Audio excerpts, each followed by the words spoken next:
అందరికీ నమస్కారం. ఈరోజు మనం ఒక చాలా ప్రత్యేకమైన విషయం గురించి మాట్లాడుకోబోతున్నాం.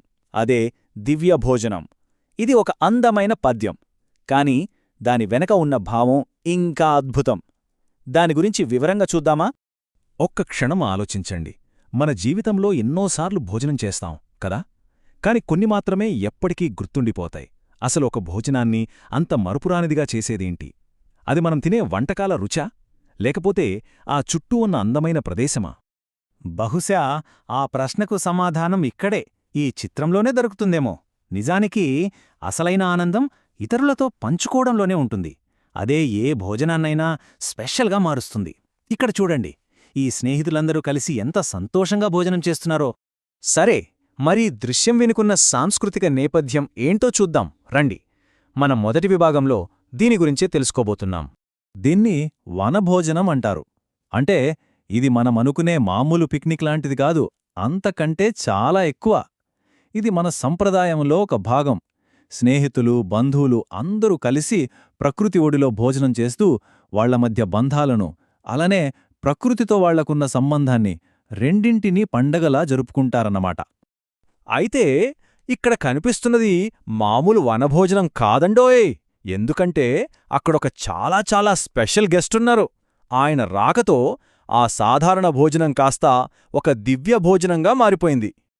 ఆ స్నేహితుల గుంపు మధ్యలో కూర్చున్నది మరెవరో కాదు, మనందరికీ తెలిసిన బాలకృష్ణుడు. ఆయనక్కడ ఉండడంతోనే ఈ మొత్తం దృశ్యానికి ఒక దైవత్వం, ఒక ఆధ్యాత్మికమైన ప్రాముఖ్యత వచ్చింది.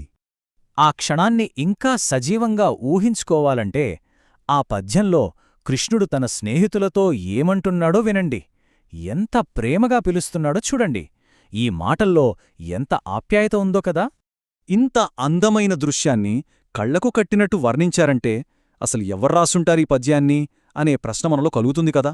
సరే, ఆ గొప్ప కవి ఎవరో ఇప్పుడు తెలుసుకుందాం. ఈ అద్భుతమైన పద్యాన్ని మనకందించిన మహానుభావుడు బమ్మెర పోతనగారు. ఇదిగో ఈ చిత్రంలో ఉన్నది ఆయనే. పోతనగారి గురించి కొన్ని విషయాలు తెలుసుకుందాం. ఆయన 15వ శతాబ్దానికి చెందినవారు. తెలుగు సాహిత్యంలో ఒక గొప్ప కవి. ఆయనని సహజ కవి అని పిలుస్తారు. ఎందుకంటారా? ఆయన కవిత్వం చాలా సహజంగా, సరళంగా ఉంటుంది. అందుకే కదా సాక్షాత్తు ఆ దేవుడు లీలలనే మన కళ్ల ముందు జరుగుతున్నాయా అన్నంత అద్భుతంగా, సహజంగా వర్ణించగలిగారు.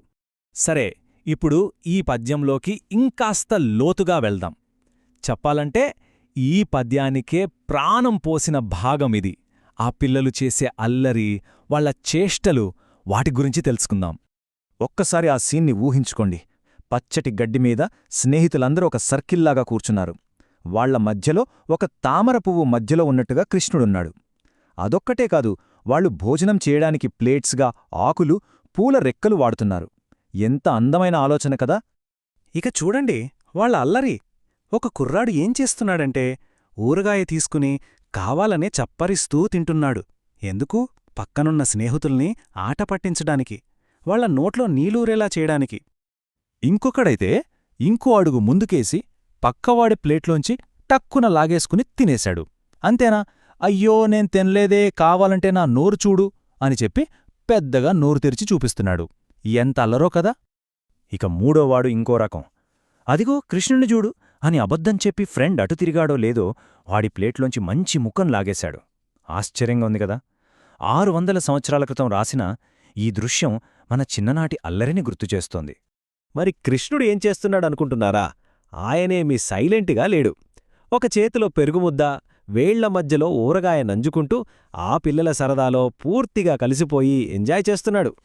సరే, ఇంత అల్లరి, ఇంత ఆనందం, వీటన్నిటి వెనుక ఉన్న అసలైన పాఠమేంటి? ఈ పద్యం మనకు చెప్పాలనుకుంటున్న లోతైన అర్థమేంటో మన చివరి విభాగంలో చూద్దాం. ఇక్కడ ఈ పోలిక చూడండి.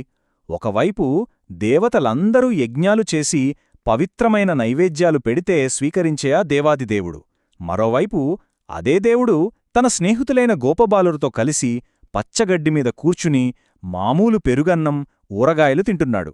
అంటే దైవత్వం అనేది గొప్ప గొప్ప యాగాల్లోనే కాదు, ఇలాంటి చిన్న చిన్న నిరాడంబరమైన క్షణాల్లో కూడా ఉంటుందని ఎంత అద్భుతంగా చెప్పారో కదా. సో ఫైనల్గా ఈ పద్యం మనకు ఏం చెబుతుంది? మన చిన్ననాటి స్నేహాలు ఎంత విలువైనవో గుర్తుచేస్తుంది. ప్రకృతితో మనకుండాల్సిన అనుబంధాన్ని చూపిస్తోంది.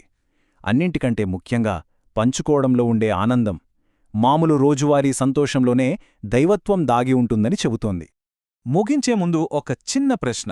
మన జీవితాల్లో కూడా ఇలాంటి సాధారణమైన కాని దివ్యమైన ఆనందక్షణాలుంటే గదా, వాటిని మనం ఎక్కడ, ఎలా కనుక్కోగలం? ఒక్కసారి దీని గురించి ఆలోచించండి.